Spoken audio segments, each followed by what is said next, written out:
In the quiet town of Berea, Kentucky, an 18-year-old girl vanished after a night that began with laughter, family, and a bonfire. By morning, her belongings were found near a burned couch, her phone silent, her voice gone. What happened to Brookelyn Farthing on that warm June night in 2013 remains one of Kentucky's most haunting mysteries.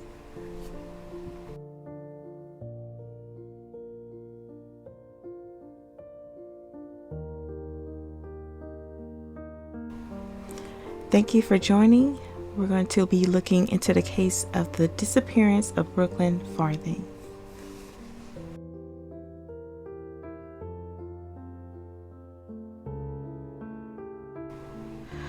Brookelyn Farthing was born on August 26, 1994. She lived with her mother Shelby Walker, her stepfather Randall, and her two sisters Tasha and Paige. Brookelyn was a kind of girl everyone remembered. Outspoken, energetic, with a fiery sense of humor and a heart to match. Growing up, she was a proud Girl Scout, making care kits for hurricane victims, visiting nursing homes, and always volunteering her time. She loved animals, the outdoors, and had a natural athletic streak. But perhaps most of all, Brookelyn loved baking, spending late nights making brownies for her family while chatting with her mom about life.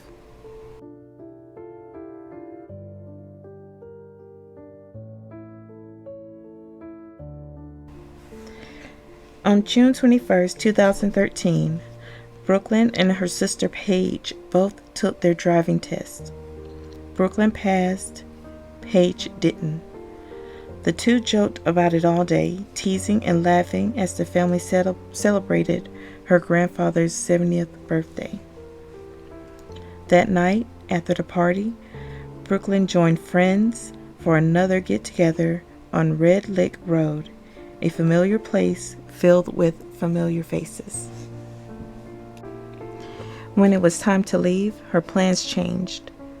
The friend she planned to stay with decided to spend the night at a boy's house. Brookelyn didn't feel comfortable. An argument followed, and witnesses say she caught a ride with two men.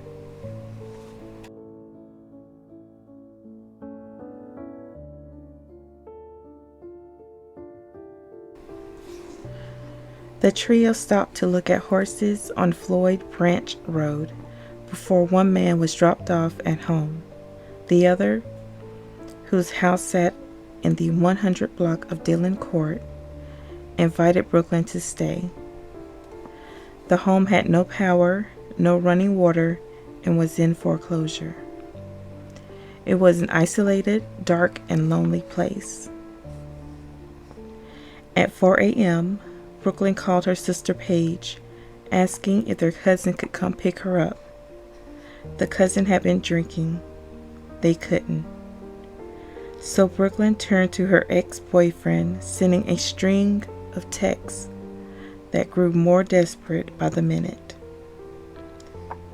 Can you hurry? Please hurry. I'm scared. The final text came at 5:30 a.m. Never mind. I'm okay. I'm going to the party in Rockcastle County. But then her ex asked who she was with. There was no reply.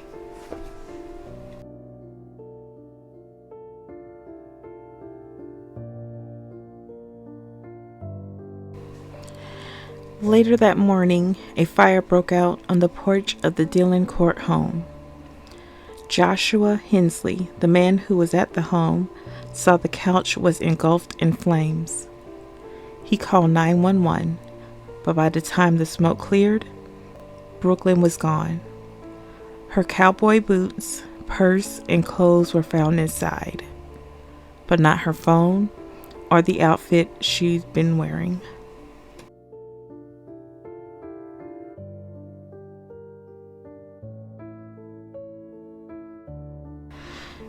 When Brooklyn missed a car show she'd planned to attend the next day, her friends raised the alarm. Her family began calling everyone they knew.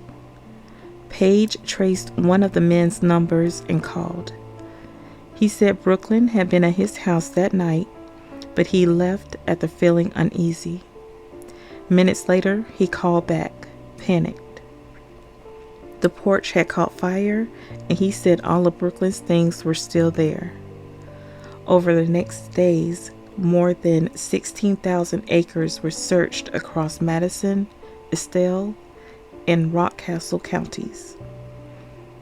Divers scoured lakes, cadaver dogs combed fields. Hundreds of volunteers joined the effort.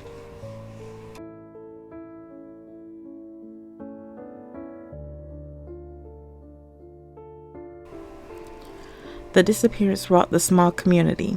Fundraisers and car shows were organized to raise a reward fund, but not everyone's intentions were pure. Within weeks, a woman named Amanda Griffey was arrested for scamming donors, taking money she claimed was for the search effort. A few months later, another man, Randy Gross, was charged for pocketing donation money meant for Brooklyn's reward fund.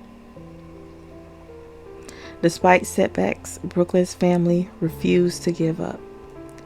They created a website, a Facebook page, and organized public events to keep her name alive. Every search, every post, every candlelit visual, a message to whoever might know the truth.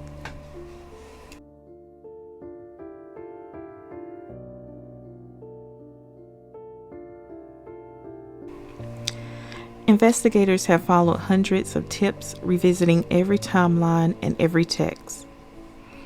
The most chilling clue remains the last message. Never mind, I'm okay. Detectives believe Brooklyn didn't write it. Her family agrees. She wouldn't have left without her purse, her boots, or her phone charger. She had plans, a job interview, and a life waiting ahead. The current working theory, abduction. Someone out there knows what happened after 5:30 that morning. Someone who saw her, spoke to her, or sent that final text.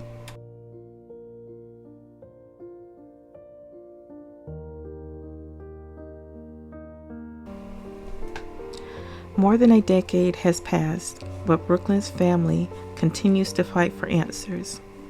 Her sister Tasha has become her voice, appearing in interviews, leading fundraisers, and keeping Brooklyn's story alive online. In 2015, skeletal remains were found in Kentucky, raising brief hope, but they were not Brooklyn's. The case remains open and active. To this day, the Kentucky State Police continue to follow every tip, search every lead, and re-examine every piece of evidence. But what happened between 4 and 7 a.m. on June 22, 2013 remains unknown. Missing since June 22, 2013. Berea, Kentucky. Someone knows something. If you have any information about the disappearance of Brookelyn Farthing, please contact the Kentucky State Police at 859-623-2404. For more stories like this, subscribe and join me next time as we uncover the truth behind another mystery.